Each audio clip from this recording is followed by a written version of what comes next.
దేవుని నామానికి స్తోత్రం. హల్లెలూయా. అందరికీ కూడా ప్రభువైన యేసుక్రీస్తు నామములో మరొకసారి నా హృదయపూర్వక వందనాలు.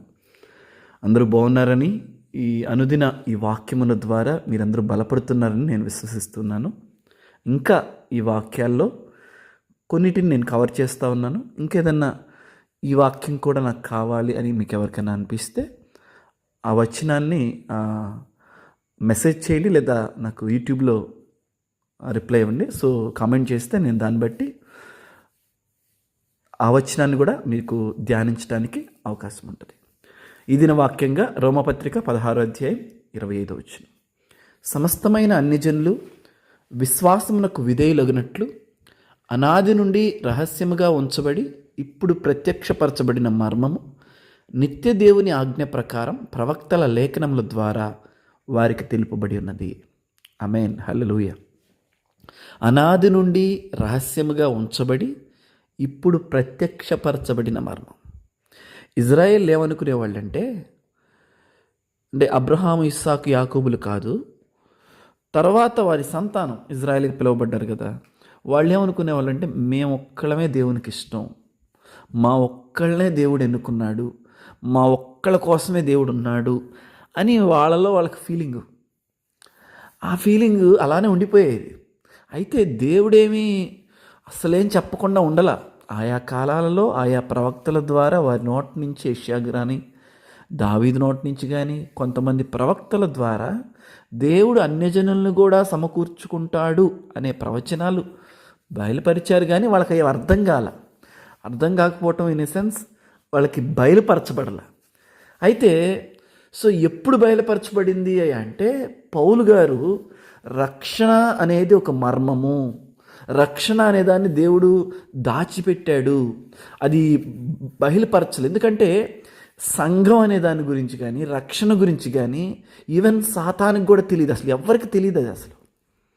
అయితే ప్రవక్తలైతే యెషయా గ్రంథం 11వ అధ్యాయంలో కానీ, మరి ఇదిగో నీ రక్షణని సర్వజనులకు బయలుపరుస్తావు అని అనేకమైన ప్రవచనాలు ఉన్నాయి.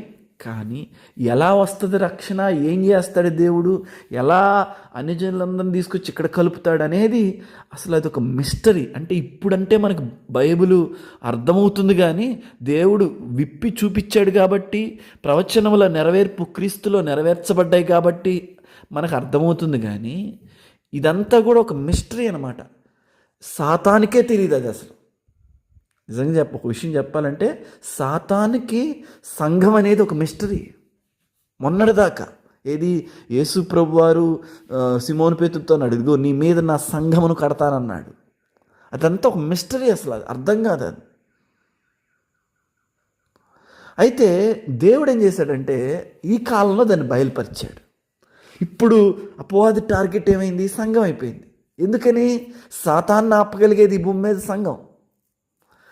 చర్చ ఏం చేస్తుందంటే సాతాన్ని రెసిస్ట్ చేస్తూ ఉంటుంది, వాడి పనులను, వాడి క్రియలను ఈ భూమి మీద రెసిస్ట్ చేస్తూ ఉంటుంది, అడ్డగిస్తూ ఉంటుంది. అందుకనే పాతాళాల ఒక ద్వారములు ఈ సంఘం ఎదుట నిలబడినారు అది. అందుకనే అనాదిగా నుంచి రహస్యంగా ఉంచబడింది, ఇది చాలా సీక్రెట్గా ఉంచబడింది, ఎవ్వరికీ తెలియదు. కొద్దిమంది ప్రవక్తలకే తెలిసిద్ది, వాళ్ళు కూడా బయలుపరిచారు, కానీ ఆ మాటలు కూడా రహస్యంగా దేవుడు మరుగు చేసేసాడు.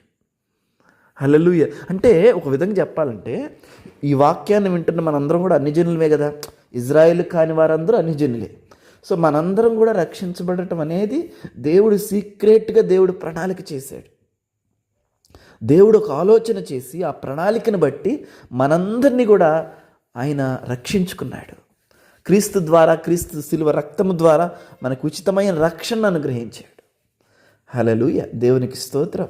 అదే పేతురుకి అది యాక్సెప్ట్ చేయలేకపోయాడు. అపొస్తల కార్యం 10వ అధ్యాయంలో కొర్నేలి గృహంలోకి తీసుకెళ్ళి దేవుడు ఒక దర్శనాన్ని ఇచ్చాడు. ఆ కొర్నేలి గృహం తీసుకెళ్లే ముందు ఏమనంటే, చతుష్పాద జంతువులన్నింటినీ కూడా ఒక దుప్పటి మీద పరిచి వాటిని భుజించమంటున్నాడు. అయ్యా అవి అపవిత్రములు, నేనెలా భుజిస్తానంటున్నాడు. దేవుడు పవిత్రము చేసిన వాటిని నువ్వు అపవిత్రమంటే ఎట్లా అన్నాడు దేవుడు. ఎస్, అన్ని జనులు అంటే వాళ్ళు పరాయి జనులు కదా అని ఇజ్రాయేల్ ప్రజలు పరాయి జనులుగా మనం చూస్తున్నారు. బట్ దేవుడు నా జనులు అన్నాక ఇంకా పరాయి జనులు ఎక్కడవుతాం మనం. హల్లెలూయా. దేవుడు నా పిల్లలు అన్నాక ఇంకా పరాయి జనులు ఎక్కడ. అదే వాళ్ళ మనసుల్లో ఇప్పటికీ కూడా ఉండిపోయింది. అంటే క్రీస్తు మర్మం వారికి బయలుపరచబడలేదు కాబట్టి సో అన్ని జనులు కూడా రక్షించబడతారన్న సత్యం వారు ఏకీభవించలేకపోతున్నారు ఇజ్రాయేల్ ఇప్పటికీ.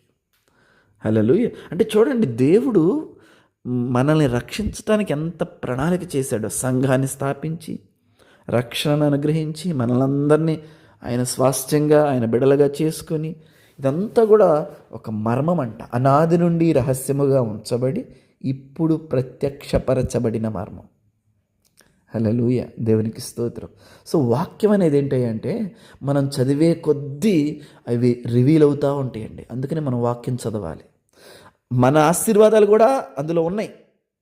మనం అది చదువుతున్నప్పుడు దేవుడు ఎప్పుడు కీ ఓపెన్ చేయాలో అప్పుడు ఓపెన్ చేస్తాడు. అప్పటిదాకా అవి అరే మొన్న కూడా చదివాక ఈ వాక్యం అనిపిస్తుంది మనకి, నిన్న కూడా చదువుకున్నాం కదా ఈ వాక్యం అనిపించింది మనకి. కానీ దేవుడు ఎప్పుడు కీ ఓపెన్ చేస్తాడో అప్పుడు మనకి అవి బయలుపడతాయి. అందుకని దినము నిత్యము రక్షణ గురించి దేవుడు ఎలా మర్మంగా పెట్టాడో నా ఆశీర్వాదాలన్నింటిని గురించి కూడా దేవుడు మర్మంగా అక్కడ బయలుపరిచాడు. మనం వాటిని ధ్యానిస్తూ వాటిని చదువుకుంటూ పదే పదే వింటూ వాక్యాన్ని, అప్పుడు మనకు అవి రివీల్ అవుతాయి, బయలుపరచబడతాయి. ప్రత్యక్షపరచబడినవి ఏవో అవి మనవి, మన సంతానానివి. ఆమేన్, హల్లెలూయా. అందుకని మనం వాక్యాన్ని అధికంగా ధ్యానం చేయాలి, చదవాలి, వినాలి. తద్వారా దేవుని మాటలు మనకి బయలుపరచబడతాయి, వాగ్దానాలు మన స్వాస్థ్యం ఏంటో మనకు బయలుపరచబడుతుంది. ఆమేన్. దేవుడి మాటలు మన వినికిడిలో దీవించునుగాక. గాడ్ బ్లెస్ యు ఆల్ అండి.